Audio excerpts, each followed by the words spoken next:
আসসালামু আলাইকুম প্রিয় ভিউয়ার্স, আশা করি আপনারা সকলে অনেক ভালো আছেন। সার্ভিস বাড়ির পক্ষ থেকে আপনাদের সবাইকে অনেক অনেক শুভেচ্ছা।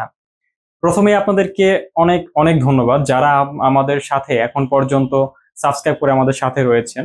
এখন পর্যন্ত আপনাদের সাপোর্টে কিন্তু আমরা অলমোস্ট 2000 সাবস্ক্রাইবার পূরণ করে ফেলেছি। সো আমাদের এই ইনফরমেটিভ ভিডিওগুলো যদি আপনাদের ভালো লেগে থাকে, কাজে এসে থাকে, অবশ্যই আপনারা আপনাদের ফ্রেন্ডস ফ্যামিলির সাথে শেয়ার করতে ভুলবেন না, যেন সেও নর্মালি যে টুকিটাকি সমস্যাগুলো রয়েছে এলইডি টেলিভিশনে সেটা এই ভিডিওগুলো দেখে সমাধান করে নিতে পারে। তো আজকে দেখাবো কিভাবে একটি অ্যান্ড্রয়েড স্মার্ট টেলিভিশনে এরকম যদি প্রবলেমটা আপনারা ফেস করে থাকেন। আমার মনে হয় না যারা অ্যান্ড্রয়েড টেলিভিশন ইউজ করেন ম্যাক্সিমাম পার্সন এরকম প্রবলেমটা ফেস করেছেন হয়তোবা। তো এই প্রবলেমটা কয়েকটা কারণে হয়ে থাকে। একটা হচ্ছে যদি আপনি কখনো সিস্টেম রিকভারি দিয়ে থাকেন, এই একটা বিষয়। আদারওয়াইজ হচ্ছে সফটওয়্যার রিলেটেড প্রবলেমের জন্য হতে পারে। এছাড়া আরো একটা উল্লেখযোগ্য কারণ রয়েছে, সেটা হচ্ছে প্যানেল ইস্যু, অর্থাৎ প্যানেল থেকেও যদি সমস্যাটা হয় সেই ক্ষেত্রে এরকমটা হয়ে থাকে। তো আজকে দেখাবো কিভাবে এটা ফাংশন থেকে প্রবলেম হলে আপনি এটা খুব সহজেই বাসায় বসে সমাধান করে নিতে পারবেন। এটা কিন্তু হচ্ছে আপনি চাইলেও রিমোট থেকে অন অফ করতে পারবেন না, বা অন অফ যদিও বা হয় সেই ক্ষেত্রে এই প্রবলেমটা সলভ হবে না। খুবই সিম্পল একটা ট্রিক্স।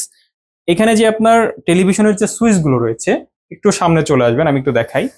টেলিভিশনের যে এখানে সুইচ রয়েছে, পাওয়ার সুইচ, পাওয়ার একটা বাটন রয়েছে। এই যে জাস্ট এখানে যে পাওয়ার বাটনটা হয়তো বা দেখতে পাচ্ছেন আপনারা মনে হয়। এই পাওয়ার বাটন, প্রত্যেকটা টেলিভিশনের একটা পাওয়ার বাটন থাকে। তো এই পাওয়ার বাটনটা দিয়ে জাস্ট টেলিভিশনটাকে অফ করবেন। রিমোট না, রিমোটের কোনো কাজ নেই, পাওয়ার বাটনটা দিয়ে টেলিভিশনটাকে অফ করে দিবেন এবং এটা দিয়েই আবার অন করবেন। দেখুন,